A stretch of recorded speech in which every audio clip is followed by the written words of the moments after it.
You guys ready? Yeah, so what'd you get out of this weekend? You know, I just got to see how we're going to respond on the road. Just facing someone else we weren't that familiar with, outside of McHale. I just kind of saw what we were made of. And what I loved is that different people stepped up. So you had one game Helena, then you had Maddie and Kaylin. I thought that was really good for our growth. And I thought Kaylin had a great weekend. And then Maya. Maya kind of exploded. So different freshmen stepping up. And, we had Shayna out and we were able to win without Shayna. So I think that was also good. She's good. So she's in practice, but she could have played, but she was like at 80%. And so to have her play and then have it linger when we have some pretty big games coming up, I didn't want to chance it. So she's okay. So if it would have been like Pac-12 tournament, she would have played. Or the NCAA tournament, she would have for sure played. So she could have played, but just not 100%. And I held Mary out for just a couple of days because she had a little tenderness in her ankle, but we're good. We're getting healthy, which is good. Usually this time of year, you guys are busy. They're doing a tournament somewhere else or a tournament here in Tucson. Yeah. What was that like to experience the Thanksgiving with your family and the team as well? Yeah, it was really cool. Unfortunately, we didn't get there the day before. We were supposed to get there a day earlier and go on like a safari. We had everything planned, and then charter flights nowadays are really rough. Like getting the manifest late and last second, just the flight information. So we didn't fly out till 9 at night. So we kind of changed plans. But the good thing is the next day, we got to go to Thanksgiving at my parents' house, so that was good. I'm never home on Thanksgiving, never get to see my family. And then they get to see like where I'm from and meet my grandma and my parents and stuff, so that was good. And then it was a good trip. So winning, San Diego's beautiful, winning on the road against two good teams, I think that was good for us. In New Mexico, what challenges will they present, and what do you expect from your team? So high octane offense. I think that it's very hard to play in the pit. They had I think 5,000 people for their ASU game. So I think it's going to be hard there. I think it's going to be a game they really publicize. Difficult to play at their place. Coach Bradbury is a really good coach that runs a lot of really good offense. And if we remember, they played us pretty well here for a while last year, and they score fast. And I think we saw over the weekend, we struggle with that a little bit when people come down and jack up threes or drive it really hard. So those are areas we have to get better in. And I think the game's not going to be easy. So I think it's another good test for us on the road, and then come back home and can play some home games, thankfully. At one time, there was a big rivalry between the men's teams. How much do you think that kind of ill will still falls over into the women's? It doesn't, because we don't have any history. And I have a good relationship with Coach Bradbury, and Erin needs to work there, so at least she knows that he runs. Yeah, there isn't a rivalry, but I think we both are used to playing in front of really good crowds, and they have a good following. So do we. So I think it's just going to be a good game. What are you seeing from Jade? I mean, we talked about when you look in the box score, if you didn't know anything, she's averaging a lot, but it's not everything that she can do yet. Yeah, I think, we're pushing Jade in a lot of ways. We're having her do things that she's never done. So I think challenging her to be a better player, which that's going to show, I think, in a couple weeks. So she's banged up right now. I mean, she hasn't played so much defense in her career, and she'll tell you.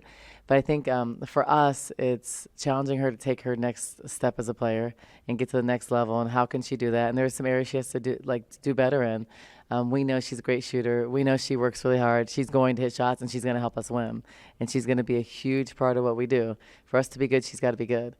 And so I think that's going to come. But I think challenging her to defend better, challenging her to – I'm going to have her post up and do different things that she hasn't done, but she is capable of doing. She has the body to do it. She wants to do it, and I'm going to challenge her to get better.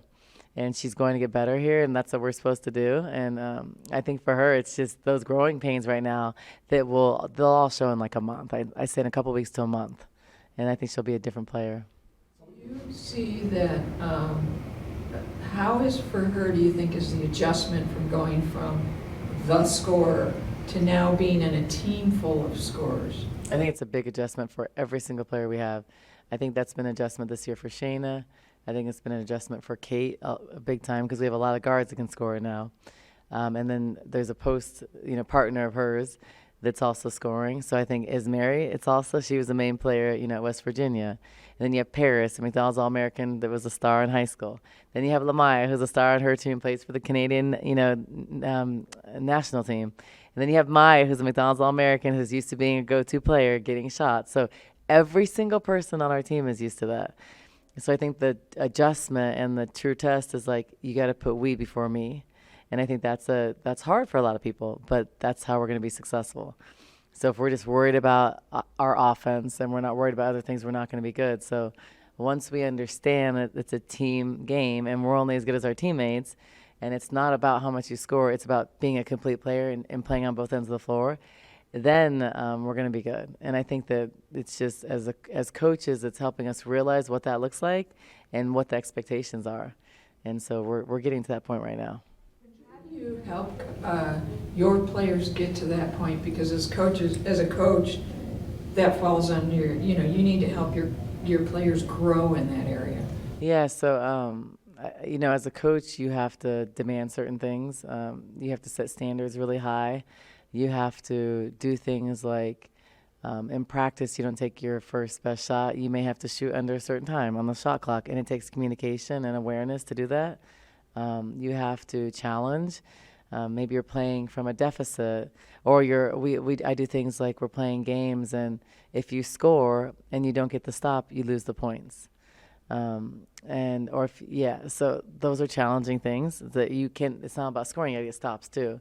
Because right now I think our mentality is we're scoring and it's easy, everybody can score, but we don't have the same type of intensity and we don't have the same type of tenacity on defense.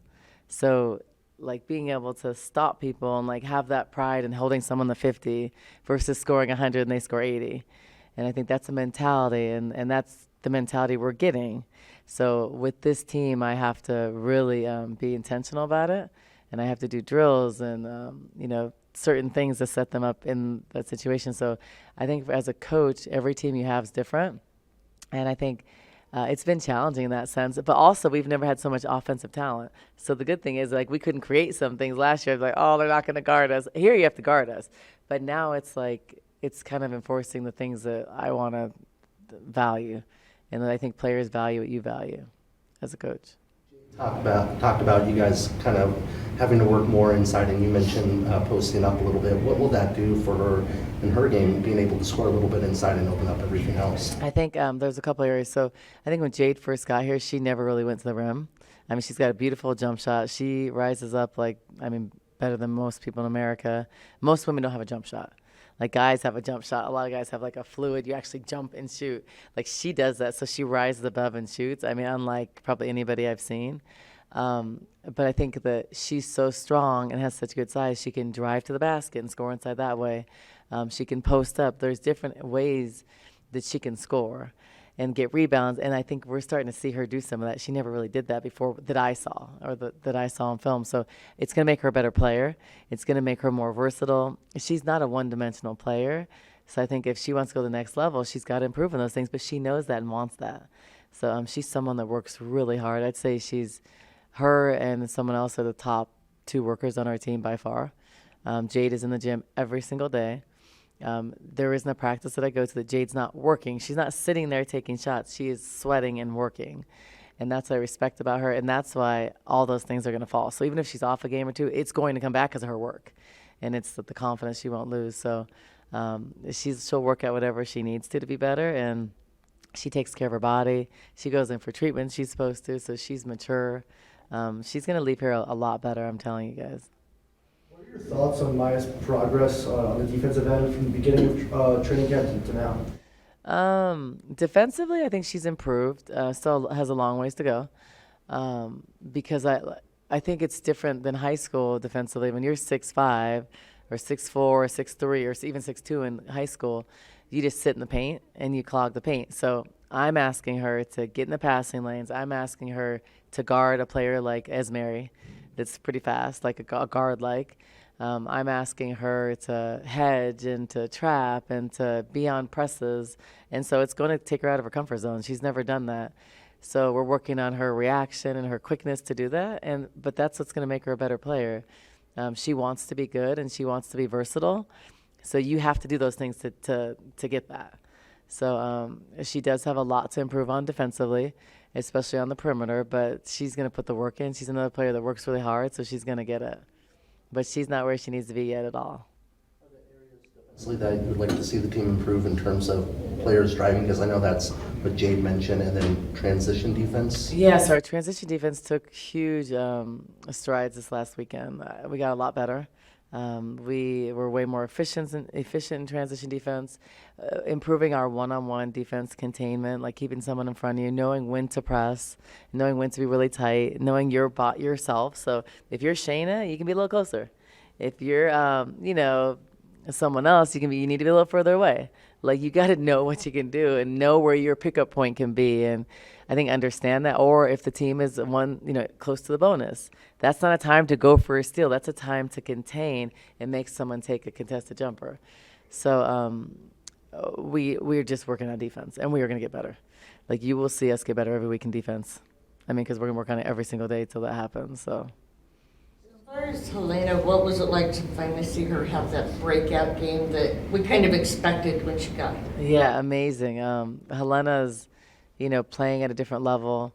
Helena is confident. That's the Helena I want to see all the time, and she's capable of that. Helena was more aggressive, looking for her shot. Like, Helena's a very good player. She has the highest basketball IQ on our team by far. She is a great basketball player. She's unselfish.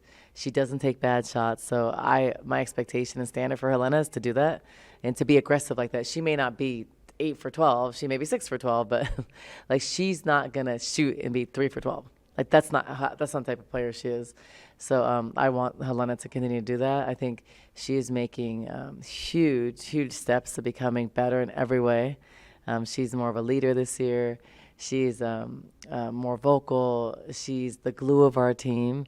And I put a lot of responsibilities and expectations on her, and I'm challenging her to lead in all different ways. So she's doing that, but I'm happy. I was excited. And that was like after being out with the whole earring debacle, which that's a whole nother thing. Don't even get me started. I'm going to start being the earring police. And if I see a piercing on anybody, I'm going to stop the game and be like, piercing? Because it's going to be something every game. I guarantee, because everybody has all these piercings, and they're never covered, and they're never, like, clear half the time. So I bet you every game now it's going to be thinking. I didn't know that was a new rule, to be honest. I didn't know, because I thought people could still tape stuff. Oh, that was what that was? I wasn't listening, I was just watching. Yeah, so you can't tape piercings anymore. I thought you still could. I didn't know that was the thing, but I wouldn't have looked that up. But yeah, you can't tape them, which for safety, I get it. It's actually smart. I don't think you should have ever been able to tape them, because you should take them out, because I think you can get hurt.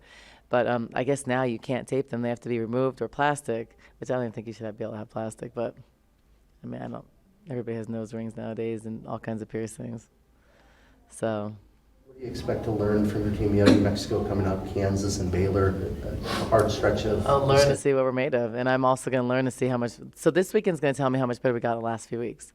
It's going to tell me if all the stuff we've been working on the last 2 weeks, we're able to apply it to a game, and I think we'll be able to. But it's going to show me where we're at, and I think the Kansas game at home is going to where they're big and they're different. They run good stuff.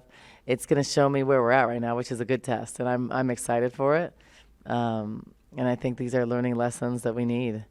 And so I'm excited to see where we're at, because I want to see where we're at before we go to the Pac-12.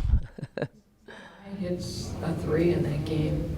I know she can hit 3-pointers. Are we going to see a little bit of that, or are you going to have her mainly stay down low, except if she's coming out to set a screen or do something? Yeah, no, so our offense, she's never just stays down low.